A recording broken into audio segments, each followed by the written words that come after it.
I think it was a really spectacular way for my character to go out. If you don't know, my character did this terrible thing. She was sort of incubating a baby inside her best friend, and then at the time that it was ready to go, she cut it out and jumped off a cliff with the baby to take it back to her husband, right, in the afterlife. It was an act of love, I tell you. Stop that, it's despicable. What's wrong with you people? Anywho, I thought it was, in a way, going off that cliff was my homage to the High Priestess of all, Sigourney Weaver in Aliens 3. Do you remember that? She went into the flames. I don't think Newt was with her, right? She wasn't holding a baby, right? No, but Aliens 3, no, different. Anyway, yeah. What was the question? Kristin, what about you? It just seems like there's always been so much more to Pam than just being this incredibly great name. We're going to see, it seems like we're definitely seeing those additional layers this year, right? Yeah. Every year I've gotten another little piece of the puzzle. You know, it's sort of become a 3D character now for me. And this year was a big piece of the puzzle with my relationship to my maker. And, right? And it was really fun. You know, I waited 5 years and I've been asking the producers, like, what's the relationship and when was I made? And they never tell us. And so I've had so much fun this year. Every year I have fun, but this is it's always challenging on this show. Anna, it seems as though your character has become less kick-assy, not in a bad way, but the plots have gotten more complex and there's fewer action scenes as the show winds down. How does it feel doing a role that's more emotional now? Well, I still, like last year, I still got to play a little bit with the alternate Olivia too, who still is kind of badass. So I sort of, I did some big, I got that big sniper shot, that was kind of fun to do. So I still kind of have her, and it's been funny because it means that I could sort of separate. So I kind of put all of, and I think I've always tended to do that, I sort of put all of the emotional stuff and all the kind of the baggage onto Olivia, and I keep, like, Olivia, we still call her kind of free. And so I feel like I've still got that balance.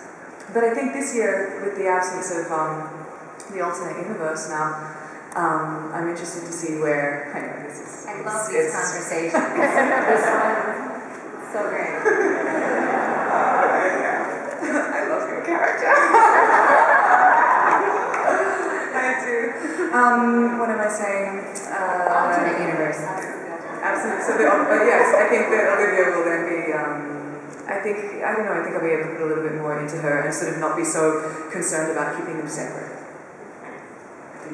Now, Sarah, what is it like for you? Because obviously, you know, the comic books are out there. We know who potentially dies. I mean, do you all just walk around the set like, this is my time, this is my time? What's it like? Show's called The Walking Dead. Yeah. You know, I mean, you don't go into that show thinking, 25 years in a pension, you know? It's gonna come. It's gonna come. But you know, that's kind of any show, I think, in a way. I mean, ours, and ours. You know, I mean, there's certain kinds of shows you get yourself involved in that you go, well, this is a show that succeeds as long as everybody in it is in danger of dying, which means eventually your number comes up. You know, when it comes to this show specifically, it's the best creative experience I've ever had. I work with an extraordinary group of professionals, incredible actors. Our crew is made up of superheroes, and I'm grateful. I'm grateful for every single second, but it's going to end, you know, and it all ends. I mean, our shows, even shows that run for such a long time, like Smallville, you know, what we do is we fall in love with a character, we create a world, and then eventually, whether it's, you know, 6 weeks or 6 years, you say goodbye to it. And I think early on in your career, you just have to make peace with that. Otherwise, you walk around pretty heartbroken and bitter. Nikki, what's life been like for you? You've been as part of this huge thing for years. What do you put? Are you ready to just lead the quiet life with your cute husband now, or are you ready for it to be over, this monolith of a movie? Did you just ask if we were doing the simple life with my husband? No, are you looking forward to quiet time with the husband now, or is it, are you gonna miss this being in the zeitgeist 24/7?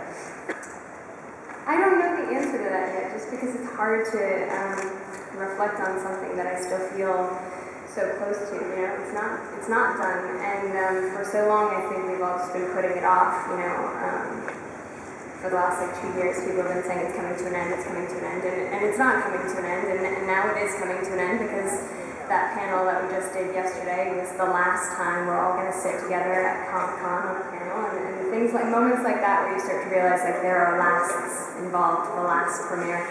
It does get sad, you know. We've been together for a long time as a group, as a family. But what would I do if I thought I couldn't go on without it? You know, you just have to sort of close the book and say, there's other things going on, and I've had a really exciting year. And, you know, as an actor, like, there are years that go by and you're like, what do I do? I'm not working at all. Should I just give up and go work at Walmart? Like, I don't know what to do with myself. And this year I've done 4 films actually, and I have some other things going on, which I just am sitting there calling my agent, going like, kind of must really love me. Things are happening right now.